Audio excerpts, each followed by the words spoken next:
Hello, welcome back. Level 4, here we go. So today we are walking from here, from Basingstoke, and we are going to the Barn Farm Shop. And this is going to take us about probably 2.5 hours or so, or just under.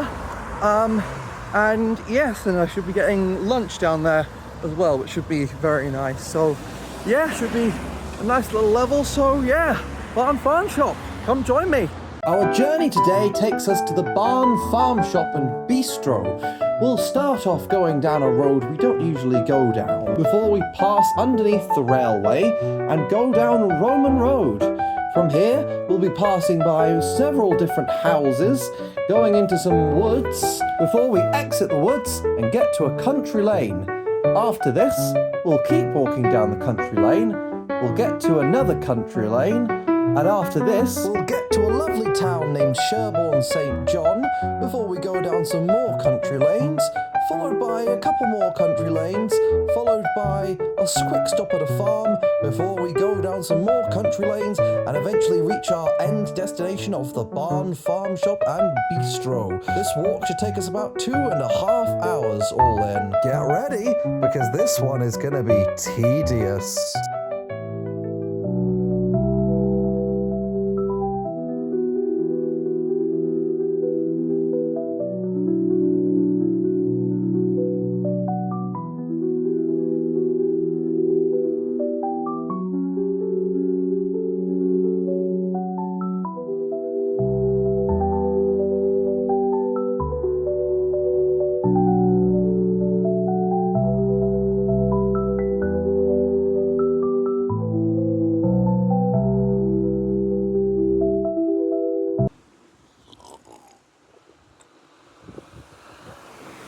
Oh!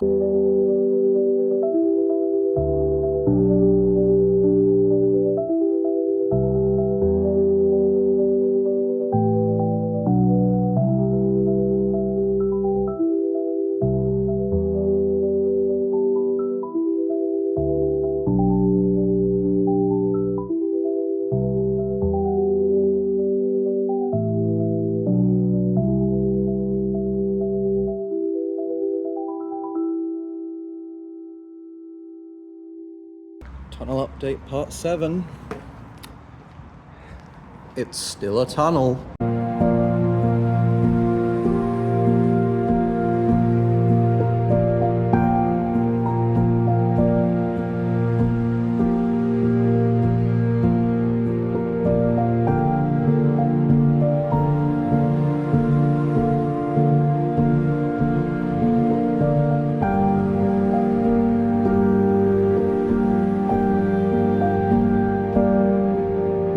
Now, it's at this point of our journey that we find ourselves walking along Roman Road, and this is a big, long, straight stretch of road here in Basingstoke, and yeah, and it might be looking very different come pretty soon. As you can see, the fields and stuff over there, then I think there is going to be a big thing of houses getting built on there, and this is something that's been talked about for many years, but yeah, only now is it actually coming to fruition. So yeah, it'd be sort of interesting to see what happens with that. But yes, Roman Road.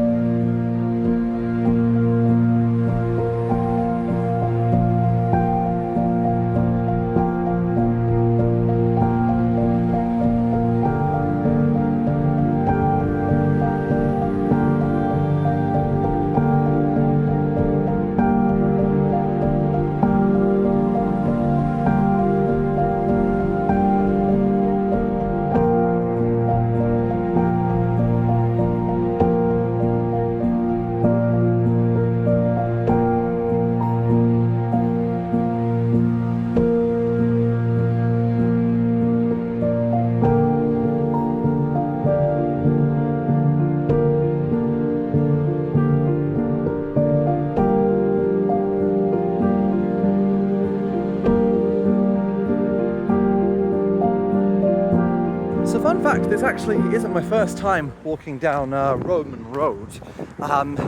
because the first time was quite an interesting experience. We were living in Oakley at the time, which is, you know, quite a way away from here. And I remember it must have been back in 2022, because I ended up going to see, because of my phone running out of charge, for starters, and I think because of me like the bus not showing up, or me missing the bus or something. I was going to see Everything Everywhere All at Once, and you know, of course, you know, I couldn't get the film time that I wanted, so I ended up going like, well, yeah, you know, let's just see Doctor Strange first. So I saw Doctor Strange, which was pretty mid, and then I saw Everything Everywhere All at Once, which was fantastic. So I get out and it's like, what, 9-10 o'clock at night or so, and I'm not having tea or anything, and I'm like, yeah, okay, like, let's think about getting back home then. So I end up starting, there's no buses about or anything, but there is taxis. So I go in there and I ask about taxis, and they say, oh yeah, it's going to be about a 30-minute wait or so. And I'm like, okay, I don't want to wait that. So I decide, you know, it'll be faster to walk this instead. So I start walking from like Festival Place all the way like back home, and my phone's out of charge at this point, so I can't call for a taxi, or I can't ask to, you know, have my mum and dad pick me up or whatever, because again, my phone is out of charge. This is a lesson I have to keep learning, it seems. But this was back in 2022. So anyway, I end up going down the right route for the most part, Festival Place. But then where I usually get to the bridge at that bit with the fields and the tunnel and stuff, this time I ended up not seeing that other turn there, so I ended up going straight on instead, which, as you've seen, leads to the Hounds Mills industrial bit. So anyway, so I got really lost, and I basically just kept walking straight ahead. Had to ask somebody for directions again. I remember what I say again, this is back in 2022, so some ages ago. And I couldn't speak to my mum and dad. I was, you know, just out in like the wilderness. I was ending up like walking down like Pack Lane in like the middle of the night, which is very dangerous because Pack Lane hasn't got like any lights or anything like that on it, you know. So so it was, you know, very dangerous. And yeah, and eventually, after walking for ages around like, you know, that sort of area, I ended up getting here. So I pretty much walked like half or so of Roman Road, which is, you know, a really long road. And yeah, and then eventually, just as I was getting past Pack Lane, I saw my dad's car, and then yeah, and of course, you know, my parents weren't best pleased with me. But yeah, that was an interesting experience. So yeah, it's not the first time that I'm walking down this Roman Road today.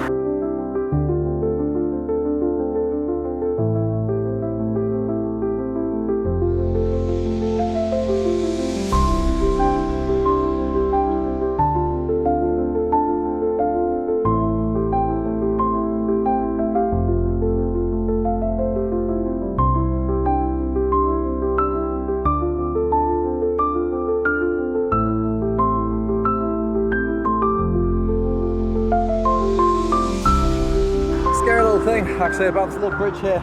I could actually like feel it like vibrating and wobbling underneath my feet as like the cars are going past, and it's like I'm stepping on it and stuff. So yeah, ooh.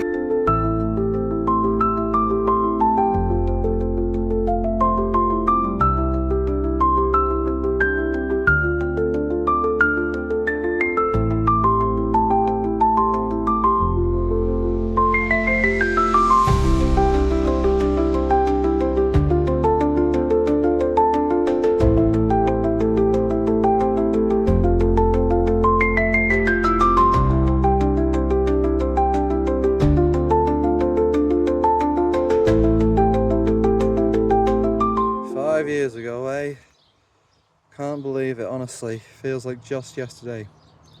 Honestly, kind of insane.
So it's now at this point on the walk that we are on a country road here called Elm Road, I believe it is.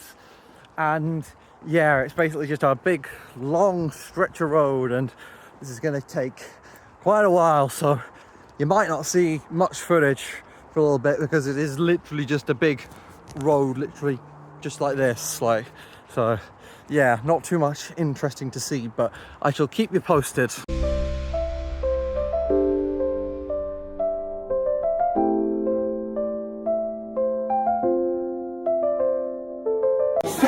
As you're there at my manor.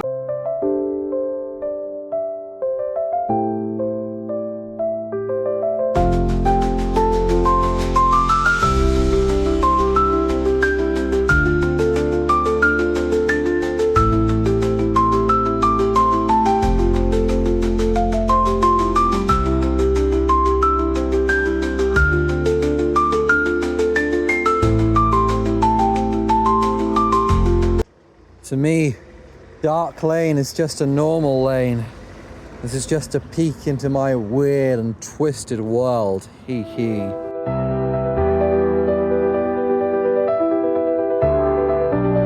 So right now we're in a place called Sherborne St John, I believe it is. And honestly, yeah, it's a really nice place. It's a really nice little village. Got some really nice houses there, and yeah, I don't know.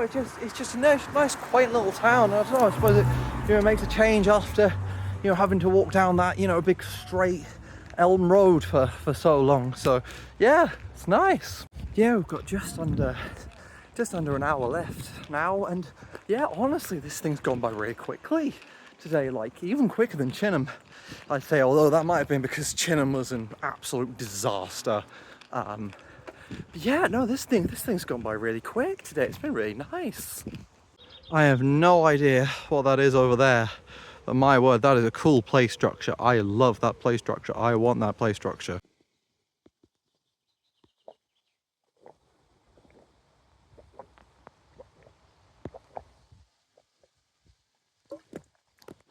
Oh!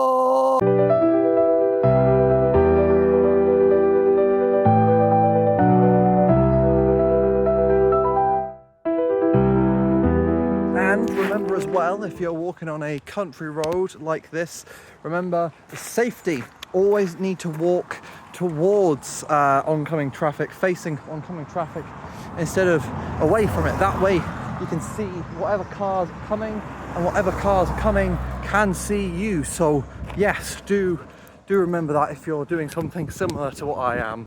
Man, this is definitely a hill to take it out of you if there ever was one. Oh my goodness, my legs are feeling it. Whoa, holy shit, random spool, look at that, bro, whoa! Oh, I'm a wanderer, yeah, I'm a wanderer. I roam around and round and round and round and round and round and round. They call me the wanderer, oh, I'm the wanderer.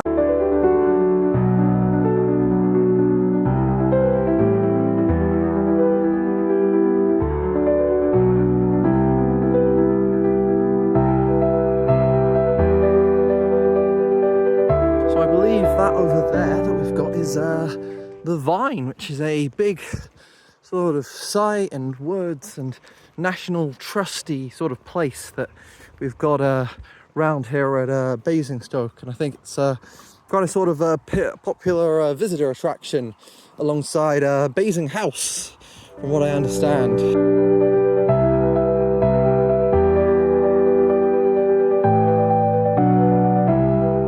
Now, interesting little thing we've got here. We've got this big tree, but as you can see, we've got these two like supports over by the side of it. So yeah, I don't quite know what that means. We'll have to have a little look into that. But yeah, that's quite interesting. Two like steel sort of support beams for it. So yeah, I wonder what that's about. Hi, so editing Tom right here. So this tree is actually called the 100 Guinea Oak. And the whole thing with it is that, like, over 600 years ago, basically, the family that owned the vine, I think it was, ended up basically, you know, having this tree, and this guy came in, this tree merchant, and he was like, "Yo, that's a real nice tree you guys have got there. I'm gonna buy it off of you." So he offers him like 100 quid, which is like a lot back in those days. And then the family's like, "Yeah, lol, no, we're not giving it to you." So then he's like, "Oh, okay." So anyway, so then he comes back with 100 guineas instead, which in those days was like £105, which was again a lot of money for this tree. And they're like, yeah, no, we still like our tree. And the dude's like, damn. Basically, then from then on, it got referred to as the 100 Guinea tree, I believe.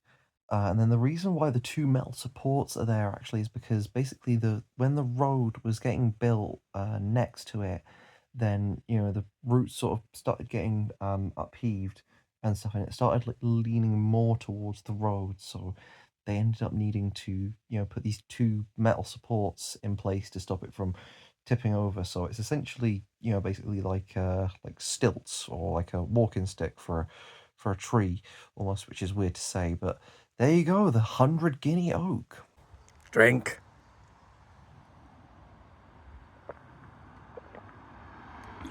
Yeah.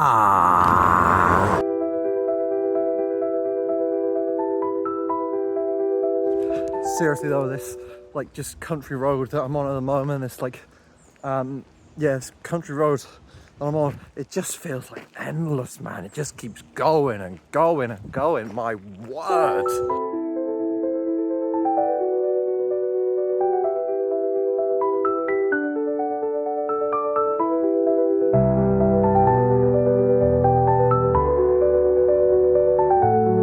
Minutes to go, 20 minutes to go, we're nearly there. My goodness me, this one was quite interesting, but my word, there were so many country roads. There has been so many country roads. It's ridiculous, honestly. Like it's literally just been walking like this along like roads like this for like just ages and ages, honestly, man. Crazy. Wow, look, beautiful lake here. Anyway, back to more country lanes.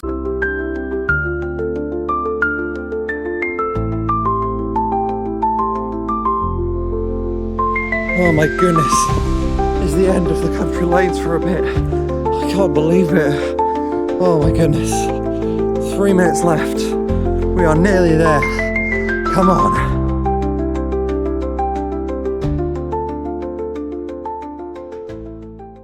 Here we go. We reached it. The Barn Farm Shop and Bistro. Let's go. Level 4 complete.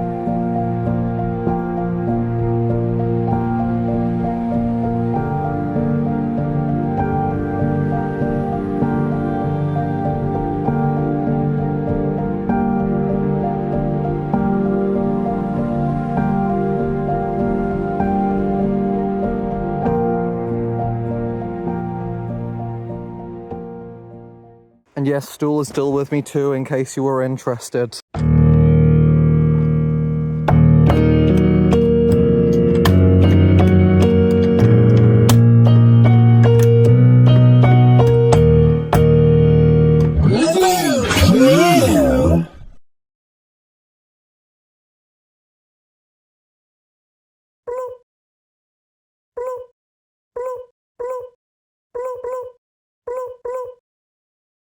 Alrighty then.